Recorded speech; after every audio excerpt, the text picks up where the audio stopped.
I'm in our neighborhood in Seoul, and behind me is a latte castle, a pot complex.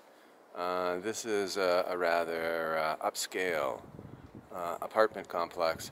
Now, in this part of Seoul, these buildings would be second generation.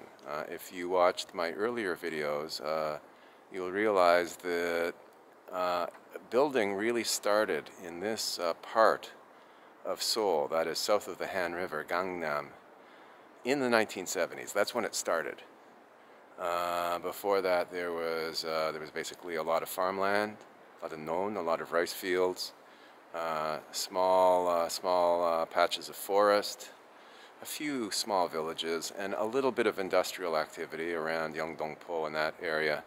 But for the most part, it was pretty much virgin land as far as urbanization goes. It had never been urbanized, and then that started in the 1970s. It really started to pick up pace in the 80s and 90s. Now, what would have been here originally would have been smaller homes.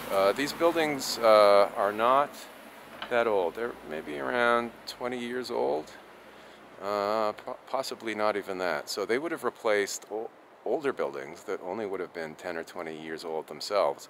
Hopefully these units will stay put. They are well built, but the attitude in Korea is not to keep a building standing.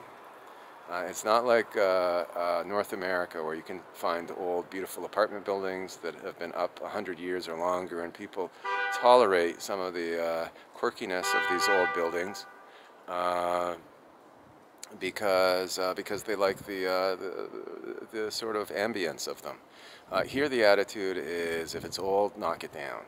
And that tendency toward knocking things down and redeveloping and redeveloping and redeveloping is going to be stronger than ever, because there's a new mayor now, Oh Se-hoon, and he was elected largely on the strength of voters in neighborhoods like this, where people do speculate in property, do have a strong interest in rising real estate prices and so forth. He was voted in by the people who want more development and even more increases in housing prices. And so that's what's going to happen. There's just going to be a lot more development in Seoul.